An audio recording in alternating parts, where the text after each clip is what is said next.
આજે આપણે ત્રુટિ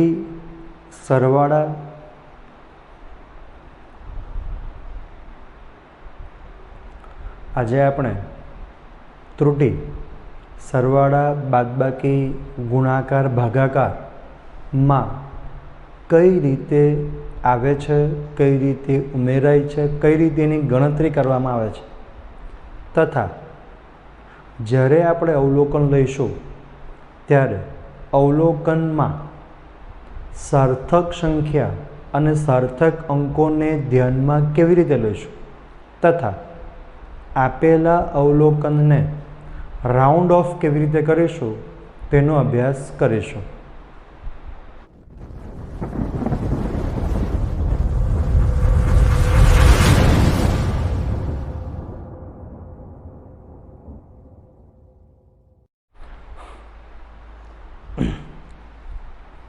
આપણે ગયા લેક્ચરમાં ત્રુટિનો અભ્યાસ કરી ચૂક્યા છે.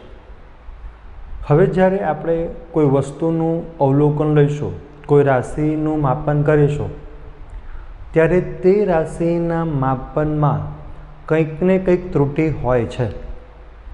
હવે આ રાશિનું જે અવલોકન આવ્યું તે અવલોકન આપણે જ્યારે કોઈક જગ્યાએ વાપરીએ તો કાં તો ત્યાં સરવાળો થાય, બાદબાકી થાય, ગુણાકાર થાય, ભાગાકાર થાય, તો તેવા સંજોગોમાં આ જે ત્રુટિ હતી એ ત્રુટિ આગળ ને આગળ ઉમેરાય છે. તો સરવાળા, બાદબાકી, ગુણાકાર, ભાગાકાર આમાં ત્રુટિ કઈ રીતે આગળ વધે છે અથવા ત્રુટિને કઈ રીતે આપણે શોધીશું તે આપણે સમજીએ. ત્રુટિઓનું સંયોજન.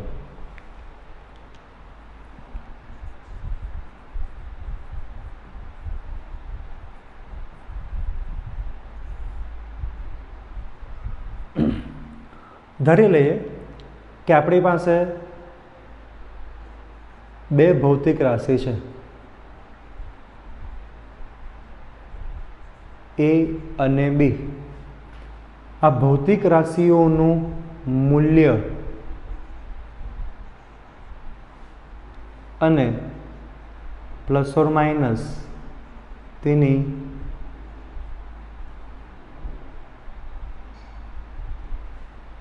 સરેરાશ નિરપેક્ષ ત્રુટિ.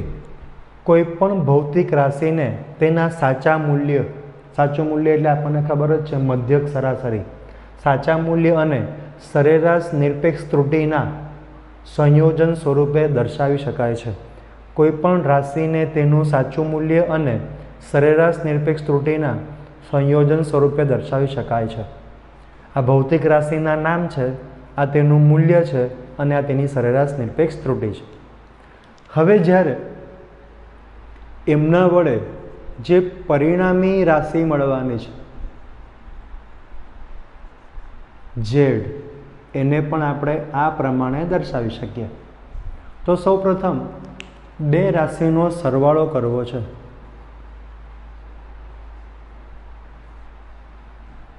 બરાબર. તો Z is equal to a plus B.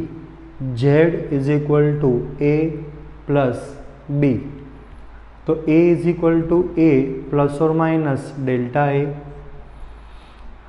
b is equal to b plus or minus delta b.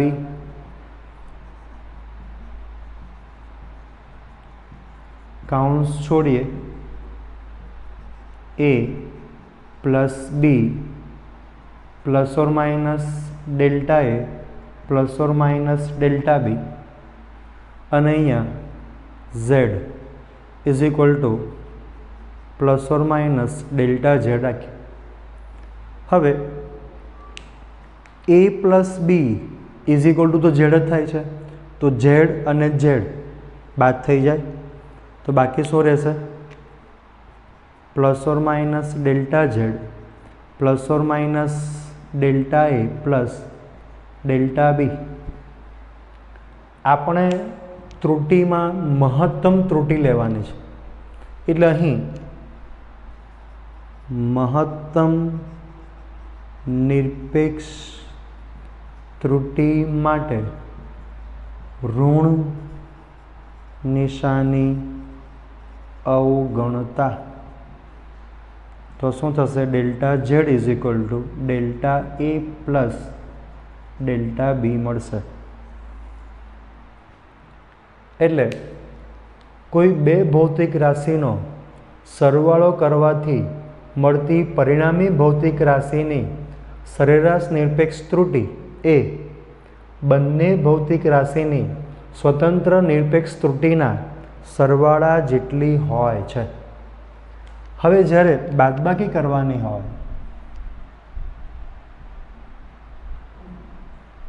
बादबाकी तो z is equal to A minus B, A is equal to A plus or minus delta A, B is equal to B plus or minus delta B, A plus or minus delta A minus B minus plus minus minus minus plus delta B. तो A minus B plus or minus delta A delta B, Z is equal to Z plus or minus delta Z. हवे A minus B is equal to Z ज थाय, आ Z अने आ Z बाद थई जाए तो बचशे शुं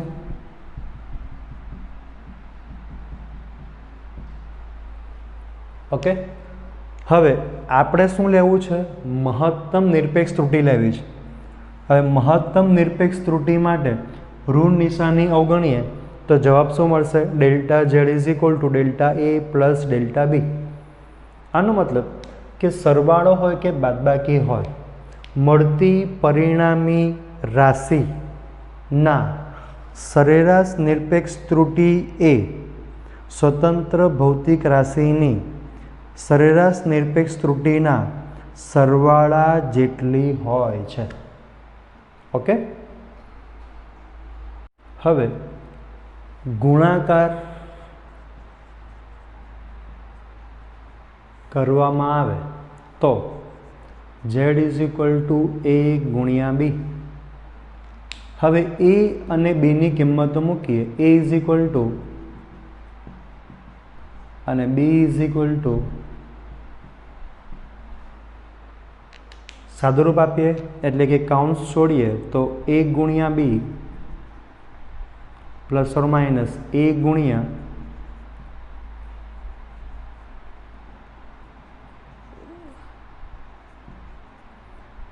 प्लस और माइनस बी गुणिया delta A plus or minus delta A plus or minus delta B. हवे z is equal to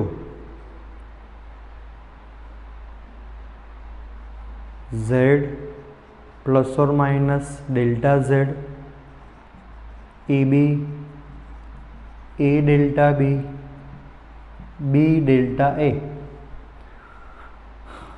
delta ए अने डेल्टा बी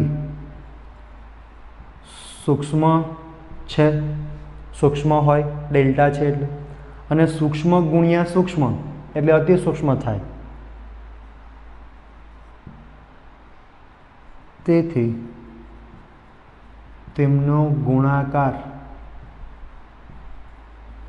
सूक्ष्म बने माटे डेल्टा ए डेल्टा बी ने अवगणता। हवे आ समीकरण ने z is equal to A B वडे भागता एटले z भाग्या z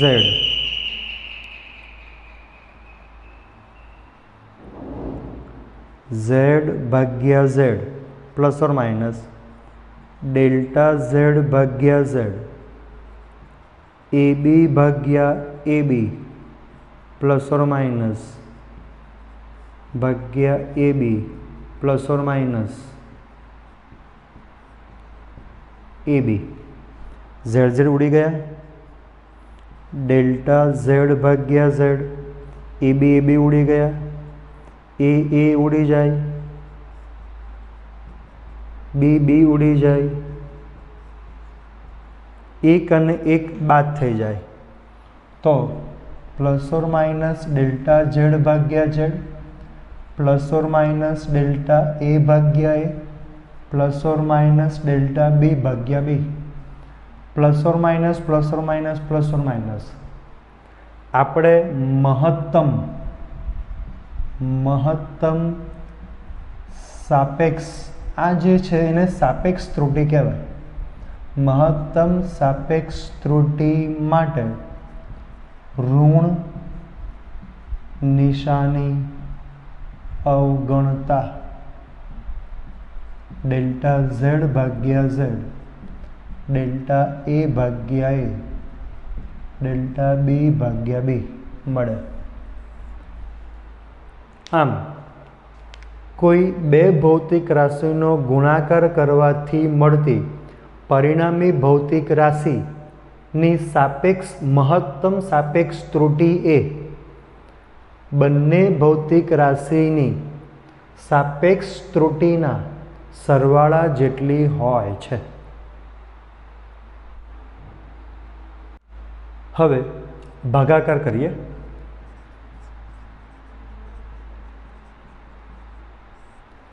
धारो के ए अने बी ना भाग्या जेड मळे छे तो हवे A is equal to A plus or minus delta A, B plus or minus delta B अने Z plus or minus delta Z आवुं मळे।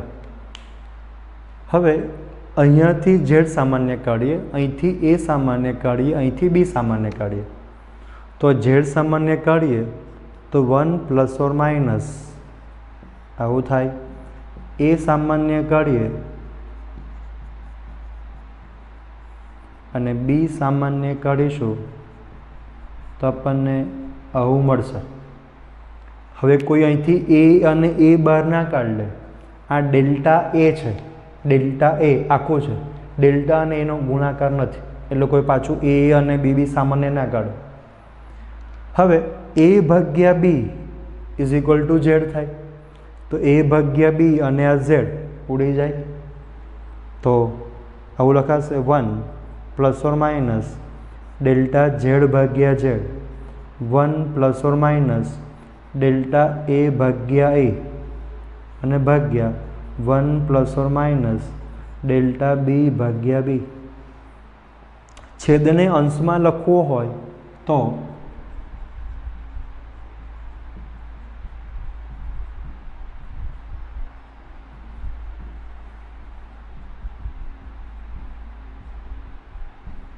आ रीते लखाय ना, छेदने अंश में लई जईए तो घात धन होय तो ऋण थाय, ऋण होय तो धन थाय। अहींया एक घात तो होय ज, ऊपर जाए तो घात माइनस थाय। हवे आ जे पद छे अने द्विपदी विस्तरण कहेवाय तो द्विपदी विस्तरण आनुं समीकरण बहुत मोटुं छे। फिजिक्स में आटलुं मोटुं समीकरण याद राखीए एना करता सारूं ए थशे कि एक ट्रीक याद राखी लईए। फिजिक्स में 11 અને 12 धोरण में गमे त्यारे द्विपदी विस्तरण वापरीशुं तो आज आपणे करवानुं छे। शुं करवानुं छे?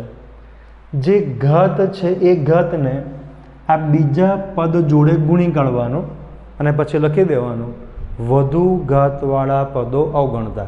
फरी जे घात छे एने बीजा पद जोड़े गुणी काढवानुं अने बाजुमां लखी देवानुं कि वधु घातवाळा पदो अवगणता। ओके, तो आपणे अहींया ए ज करीए। 1 plus or minus delta Z भाग्या Z, 1 plus or minus delta A भाग्या ए, 1 माइनस गुणी काढीए तो थशे डेल्टा बी भाग्या बी अने पछी शुं कही देवानुं वधु घातवाळा पदो, वधु घातवाळा पदो अवगणता। हवे आनुं सादुं रूप आपीए 1 एकू 1, 1 गुणिया થશે આવું આટલા ગુણ્યા 1 આટલા ગુણ્યા આટલા plus or minus delta A ભાગ્યા એ ગુણ્યા ડેલ્ટા બી ભાગ્યા B is equal to 1 plus or minus. હવે જે સાપેક્ષ ત્રુટિ છે અહીં ડેલ્ટા એ ભાગ્યા એ અને ડેલ્ટા બી ભાગ્યા બી સાપેક્ષ ત્રુટિ સૂક્ષ્મ છે, તેથી તેમનો ગુણાકાર જે થશે તેથી સૂક્ષ્મ ગુણ્યા સૂક્ષ્મ ઇઝ ઇક્વલ ટુ અતિ સૂક્ષ્મ.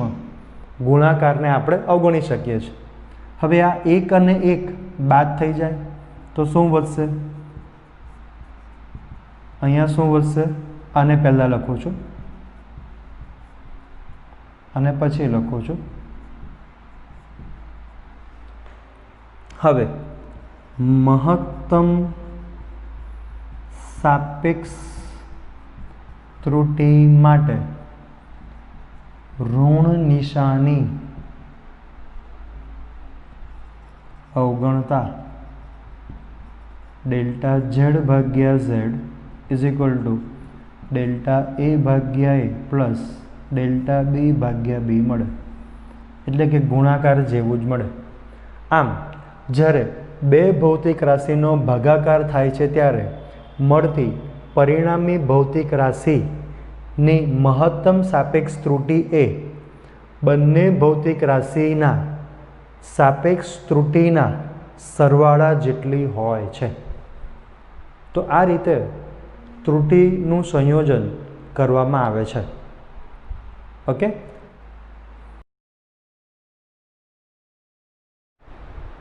ધારો કે આપણે કોઈ પદાર્થની લંબાઈ માપીએ છીએ અને એ પદાર્થની લંબાઈ 10.5 અને 10.6ની વચ્ચે કોઈક જગ્યાએ છે. આ રીતે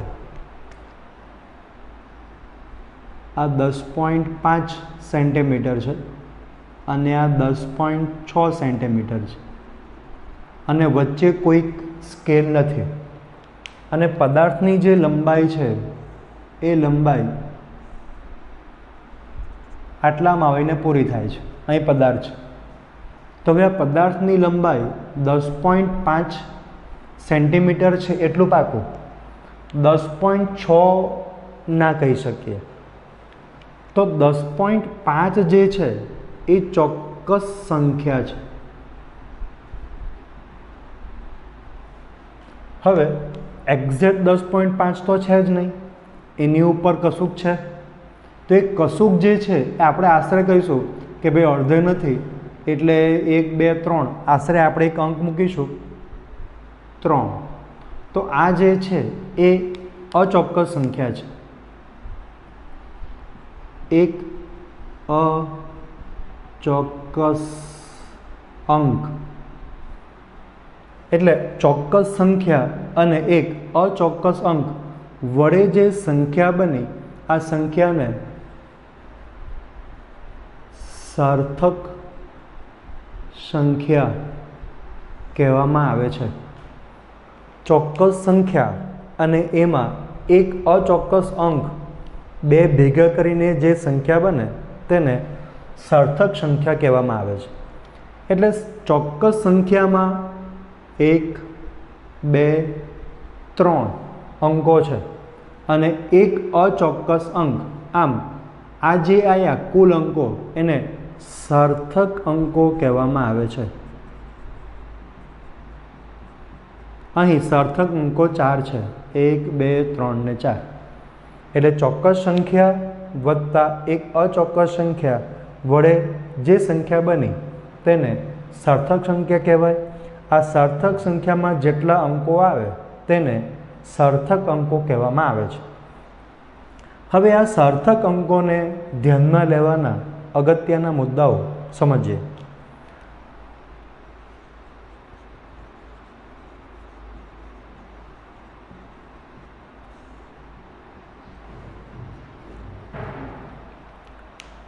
કોઈ પણ અંક એટલે બધા જ શૂન્યેતર અંક એ સાર્થક અંકો છે. બધા જ શૂન્યેતર અંકો સાર્થક અંકો છે. શૂન્યેતર એટલે શૂન્ય સિવાયના 1 થી 9, આ બધા જ સાર્થક અંકો છે. બીજું, 2 શૂન્યેતર અંકો વચ્ચેના બધા જ શૂન્ય એ સાર્થક અંક છે. એટલે કે 1002 લખીએ તો આમાં 1, 2, 3 અને 4 સાર્થક અંક છે. એટલે 2 શૂન્યેતર અંકની વચ્ચે જેટલા પણ શૂન્ય હોય એ બધા જ શૂન્યો સાર્થક અંક ગણાય. ત્યાર પછી જો સંખ્યા 1 કરતાં ઓછી હોય, 1 કરતાં ઓછી સંખ્યા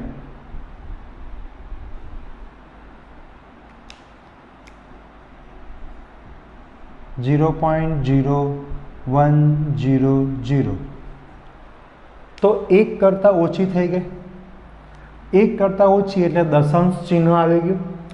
દશાંશ ચિહ્ન પછી જમણી બાજુના શૂન્યો અને પ્રથમ શૂન્યેતર અંકની ડાબી બાજુના શૂન્યો અને દશાંશ ચિહ્ન પછીના જમણી બાજુના શૂન્યો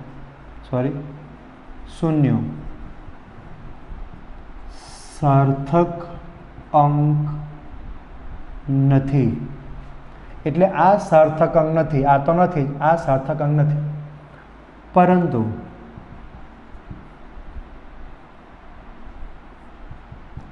જમણી બાજુના શૂન્યો સાર્થક અંક છે. એટલે આ સાર્થક અંક નથી, પણ જમણી બાજુના આ 0 એ સાર્થક અંક છે. એટલે આપણી પાસે કુલ આ 1, 2 અને 3 સાર્થક અંકો મળે. બરાબર છે.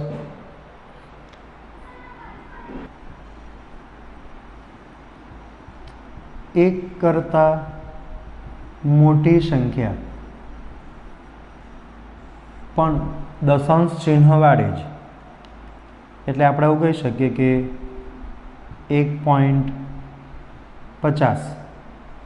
તો પોઈન્ટ પછીના આ જે અંકો છે એને સાર્થક અંક ગણાય. બરાબર છે. પૂર્ણાંક સંખ્યા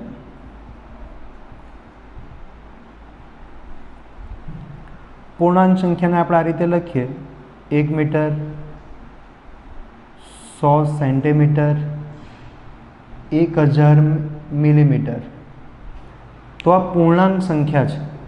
પૂર્ણાંક સંખ્યા પછીના જે 0 છે, આ 0 સાર્થક અંક નથી. પૂર્ણાંક સંખ્યા પછીના જે 0 છે આ સાર્થક અંક નથી. એટલે અહીંયા એક જ સાર્થક અંક છે, એક જ સાર્થક અંક છે, એક જ સાર્થક અંક છે. બરાબર છે. ધારો કે ઓકે, તો 1, 2 અને 3 આ સાર્થક અંક છે. મીટર, સેન્ટીમીટર, તો આ જ સાર્થક અંકો છે. એટલે પૂર્ણાંક સંખ્યા પછીના જે શૂન્ય છે એ શૂન્ય સાર્થક અંક નથી. બરાબર છે. હવે ગણતરી દરમિયાન આપણને જે મૂલ્ય મળે એ મૂલ્યને દર્શાવવાની એક વૈજ્ઞાનિક પદ્ધતિ છે. એટલે જે પરિણામ મળે,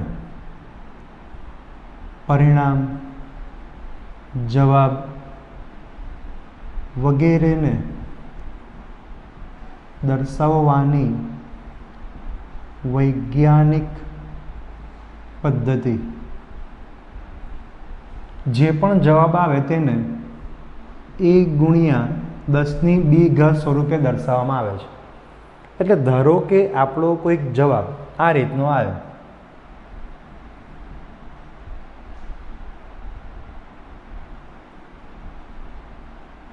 આ રીતનો આવ્યો, તો આપણે આ દશાંશ ચિહ્નને અહીંયા લાવીશું અને 1 2 એટલે અહીંયા 7 ઘાત થશે. બરાબર છે. એટલે દશાંશ ચિહ્ન પહેલા એક શૂન્યતર સંખ્યા હોવી જોઈએ.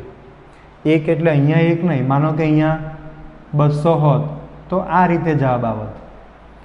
દશાંશ ચિહ્ન પહેલા એક શૂન્યતર 1 થી 9 માં કોઈ પણ એક હોવું જોઈએ. એ રીતે દર્શાવવામાં આવે છે. પછી ઘાત જે થાય તે. હવે અહીંયા આપણે રાઉન્ડ ઓફ કરવાનું, એ કેવી રીતે કરવાનું? ધારો કે આપણો જે જવાબ છે એ જવાબ 4 અંકમાં આટલામાં લાવો છે. દશાંશ ચિહ્ન પછી 4 અંક જોઈએ છે, તો મારે 7 કાઢવો છે. આ જે અંક કાઢવાનો છે, કાઢવાનો અંક જો 5 કરતાં મોટો હોય તો આગળના અંકમાં 1 ઉમેરવો.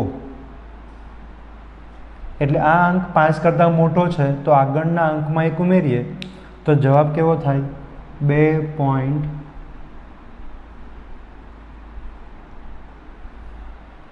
પણ જો કાઢવાનો અંક 5 કરતાં નાનો હોય તો આગળ 0 ઉમેરવું. એટલે કે કશું નહીં ઉમેરવું. પરંતુ જો એ અંક 5 હોય તો આગળનો અંક એકી સંખ્યા હોય તો 1 ઉમેરવું. બેકી સંખ્યા હોય તો 0 ઉમેરવું.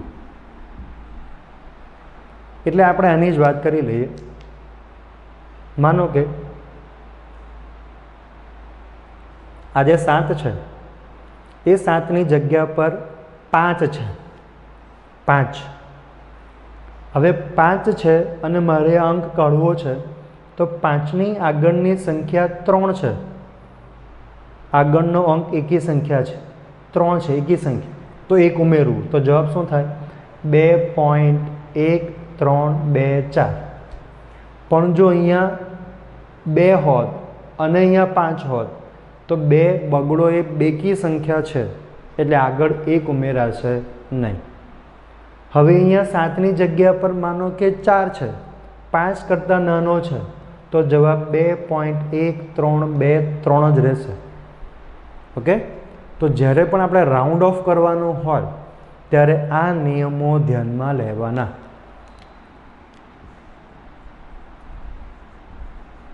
રાઉન્ડ ઓફ કરવા માટેના નિયમો.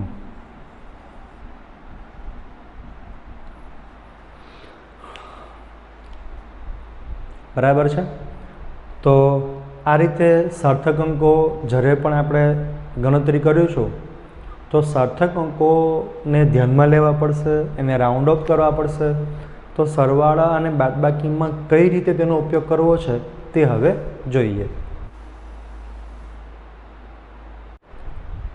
આપણે જ્યારે ગણતરી કરીએ છીએ તો ગણતરીમાં અવલોકન લીધેલા મૂલ્યો સરવાળો, બાદબાકી, ગુણાકાર કે ભાગાકાર કરવાના હોય છે. તો તેવા સમયે સાર્થક અંકોને કઈ રીતે વાપરવાનો તે જરા સમજીએ. ઓકે,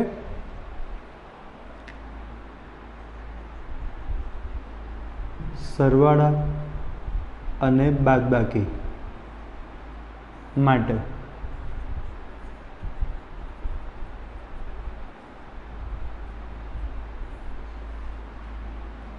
તો ધારી લઈએ કે આપણે બે સંખ્યાનો સરવાળો કરીએ છીએ.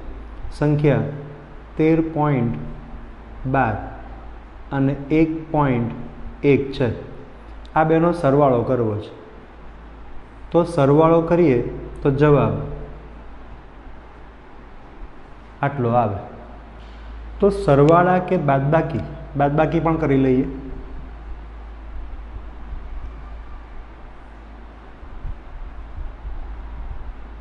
આ બાદબાકી આવી. તો જ્યારે સરવાળો કે બાદબાકી કરીએ છીએ ત્યારે દશાંશ ચિહ્ન પછીના જે લઘુત્તમ અંકો છે એટલા જ અંકો જવાબમાં આવવા જોઈએ. એટલે કે અહીંયા 2 અંકો છે અને અહીંયા એક જ અંક છે. આટલે ઘડી 2 અંકો છે, અહીંયા એક જ અંક છે.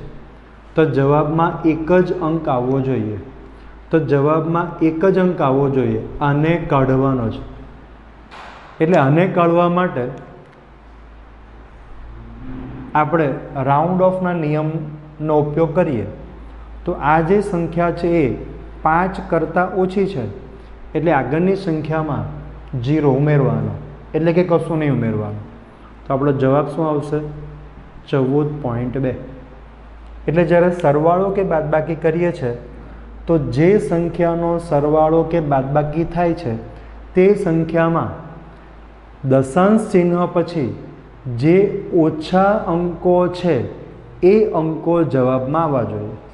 ઓકે, અહીં જુઓ, અહીં 2 છે, અહીંયા 1 છે. તો જવાબ આપણો એક અંકવાળો આવવો જોઈએ. પોઈન્ટ પછી 1, અહીંયા 2 છે એટલે આગળ 0 ઉમેરવાનો. તો આપણો જવાબ શું થશે? 12.0. ધારો કે અહીંયા 15 હોત તો આપણો જવાબ શું થાત? 12.0 જ થાત. ધારો કે અહીંયા તો જવાબ આ અંક કાઢીએ છીએ તો આગળ શું આવશે? તો 12.1 થાય. પણ દશાંશ ચિહ્ન પછી તો એક જ અંક આવે. બરાબર? એટલે દશાંશ ચિહ્ન પછી જે લઘુત્તમ અંકો છે એટલા જ અંકો જવાબમાં દશાંશ ચિહ્ન પછી આવવા જોઈએ. તે જ રીતે ગુણાકાર કે ભાગાકારમાં એક ઉદાહરણ લઈએ. ધારો કે 12.1 ગુણ્યા 1.1 કરવું છે તો જવાબ આપણો આવશે 13.31. હવે જે બે સંખ્યાનો ગુણાકાર થાય છે તે બંને સંખ્યાના સાર્થક અંકો અહીંયા આમાં 3 અને આમાં 2 છે. આમાંથી જે ઓછા હોય એટલા જવાબમાં લાવવાના. એટલે કે 12.1 ગુણ્યા 1.1 કરીએ તો જવાબ તો આ આવે છે, પણ આપણે આ જવાબને 2 અંકોમાં રૂપાંતરિત કરવો છે. તો 2 અંકોમાં એટલે જવાબ શું આવશે? 13 અથવા તો 1.3 10⁻1 આ રીતે લખાય. ઓકે, એટલે અહીંયા 3 છે અને અહીંયા 2 છે એટલે 2 અંકો જવાબમાં આવવા જોઈએ. 2 અંકો જવાબમાં આવવા જોઈએ. જો અહીંયા 2 અંકો છે, 2 અંકો જવાબમાં આવવા જોઈએ. આ 10⁻1 જે આવે તેને સાર્થક અંકો ગણવામાં આવતા નથી. હવે જો આનો ભાગાકાર કરવામાં આવે 12.1 ભાગ્યા 1.1 તો જવાબ મળશે આપણને 11. હવે અહીંયા 3 અંકો છે ને અહીંયા 2 અંકો છે, તો આપણા જવાબમાં 2 જ અંકો આવવા જોઈએ.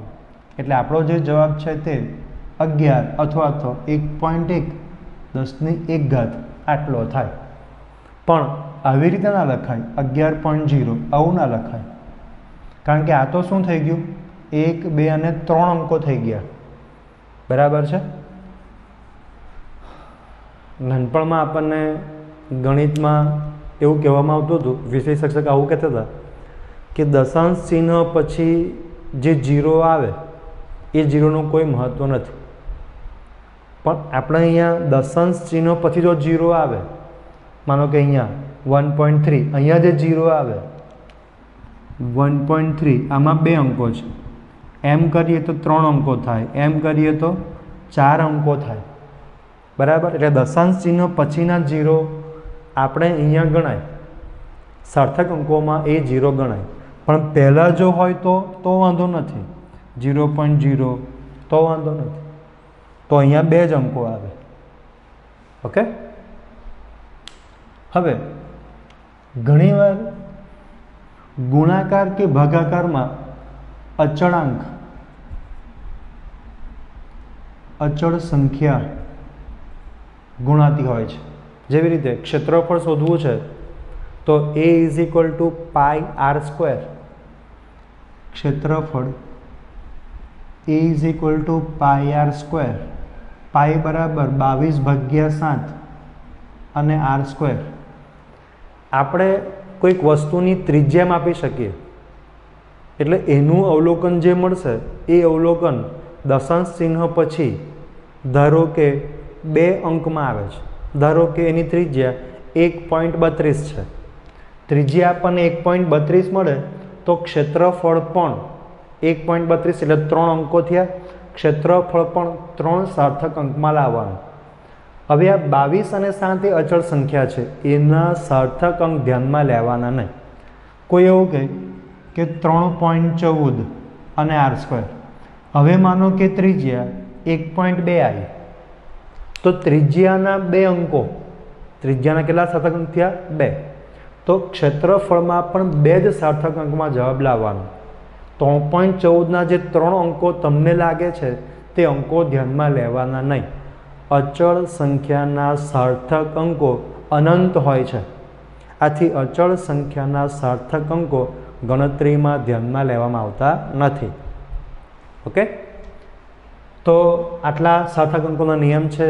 આપણે રાઉન્ડ ઓફ કરતાં પણ આવડી ગયું છે. આ બધા જ નિયમો, બધા જ સાર્થક અંકના નિયમો, એ નિયમનો ઉપયોગ કરીને જ્યારે પણ ગણતરી કરીશું, 11માના કોઈ પણ ચેપ્ટરમાં કોઈ પણ દાખલા ગણીશું, ત્યારે આ જ નિયમના ઉપયોગ કરીને જવાબ લાવવાનો રહેશે. ઓકે.